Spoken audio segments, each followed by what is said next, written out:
നിർമ്മാതാക്കളുടെ സംഘടനാ തെരഞ്ഞെടുപ്പുമായി ബന്ധപ്പെട്ട് സാന്ദ്ര തോമസും മറ്റ് നിർമ്മാതാക്കളും തമ്മിലുള്ള വാക്പോര് പുതിയ തലത്തിലേക്ക്. സാന്ദ്രയെ വിമർശിച്ച് വിജയ് ബാബുവും രംഗത്തെത്തി. സിനിമാ സംഘടനകളുടെ തലപ്പത്ത് സ്ത്രീകൾ എത്തണമെന്നാണ് തന്റെ അഭിപ്രായമെന്ന് മന്ത്രി സജി ചെറിയാൻ പ്രതികരിച്ചു. പ്രൊഡ്യൂസേഴ്സ് അസോസിയേഷൻ തെരഞ്ഞെടുപ്പിൽ സാന്ദ്ര തോമസിന്റെ നോമിനേഷൻ തള്ളിയതിന് പിന്നാലെയാണ് വാക്പോര് കടുത്തത്.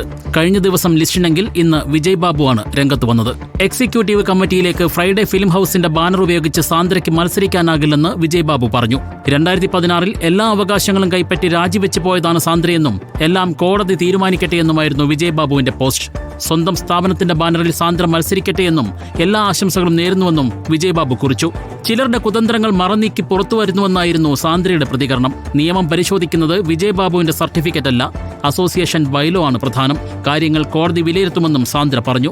President, treasurer, executive committee member സ്ഥാനങ്ങളിലേക്കാണ് സാന്ദ്ര മത്സരിക്കാൻ നോമിനേഷൻ നൽകിയതെങ്കിലും 3 സിനിമകൾ സാന്ദ്ര നിർമ്മിച്ചിട്ടില്ലെന്ന് ചൂണ്ടിക്കാട്ടിയാണ് അവ തള്ളിയത്. അതേസമയം സിനിമാ സംഘടനകളുടെ തലപ്പത്ത് സ്ത്രീകൾ വരണമെന്നാണ് തന്റെ അഭിപ്രായമെന്നും പ്രശ്നങ്ങൾ സംഘടനകൾ ചർച്ച ചെയ്ത് പരിഹരിക്കണമെന്നും സാംസ്കാരിക മന്ത്രി സജി ചെറിയാൻ പറഞ്ഞു. News desk reporter.